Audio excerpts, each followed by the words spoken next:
আসসালামু আলাইকুম প্রিয় দেশবাসী। দেশের যে বর্তমান পরিস্থিতি, এই পরিস্থিতিতে আসলে দেশের অন্যতম বৃহৎ রাজনৈতিক দল বিএনপি বিশেষভাবে একটি টার্গেটের শিকার হতে পারে। সুতরাং এই ভিডিওটিতে বিএনপির করণীয় কী কী তা নিয়ে কথা বলবো সংক্ষেপে। তো প্রিয় বিএনপি নেতৃবৃন্দ এবং সমর্থকবৃন্দ, এই অশান্ত সময়ে আপনাদের আসলে ভূমিকা আরও গুরুত্বপূর্ণ হয়ে উঠেছে। প্রথমত, লীগ চাইবে বাংলাকে একটি ব্যর্থ রাষ্ট্রে পরিণত করতে।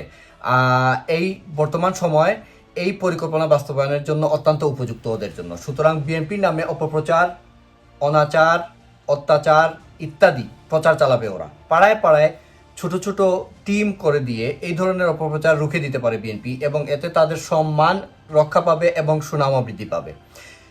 সেকেন্ডলি, এই ভালো কাজগুলো প্রচার করার জন্য বিএনপিকে অবশ্যই সোশ্যাল মিডিয়াতে বেশি বেশি করে পোস্ট করে যেতে হবে। যদি আপনি নিজে না পারেন পোস্ট করতে, অন্যদের মাধ্যমে, আপনার আত্মীয় স্বজন বন্ধু বান্ধবের মাধ্যমে এই পোস্টগুলো চালিয়ে যেতে পারেন। মনে রাখতে হবে, নেতিবাচক প্রচারণার মোকাবেলায় ইতিবাচক কাজগুলোকে খুবই ক্লিয়ারলি দৃশ্যমান করে তুলতে হবে। তৃতীয়ত, এমসি কলেজ দখল, এটা দখল, সেটা দখল, এই ধরনের কাজ থেকে সরে আসতে হবে বিএনপিকে। এরকম কাজ নেতিবাচক ধারণা বৃদ্ধি করে এবং এটার সুযোগ নিবে হচ্ছে প্রতিপক্ষরা।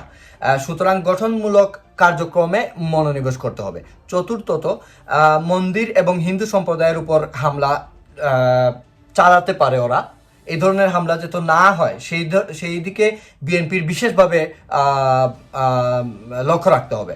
সেই সাথে প্রচারণাও করতে হবে, সাম্প্রদায়িক সম্প্রীতি বৃদ্ধি করতে হবে।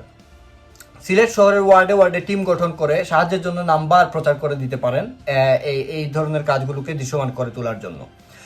ফিফথ, সিলেট শহরের ওয়ার্ডে ওয়ার্ডে টিম গঠন করে নাম্বার প্রচার করুন, যাতে কেউ বিপদগ্রস্ত হলে সরাসরি যোগাযোগ করতে পারে আপনাদের সাথে, এবং আপনারা ওই ধরনের, অথবা কেউ যদি অপপ্রচার চালায় বা কোনো ধরনের ষড়যন্ত্র করার চেষ্টা করে, যাতে সাথে সাথে আপনারা জেনে যেতে পারেন এবং ওইটা রুখে দিতে পারেন।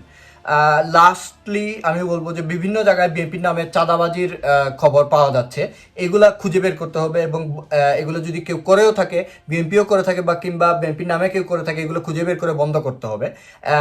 মনে রাখতে হবে যে এই পরিকল্পনাকারী যারা এগুলা করছে, তারা বাংলাদেশকে একটি ব্যর্থ রাষ্ট্রে পরিণত করতে চায়।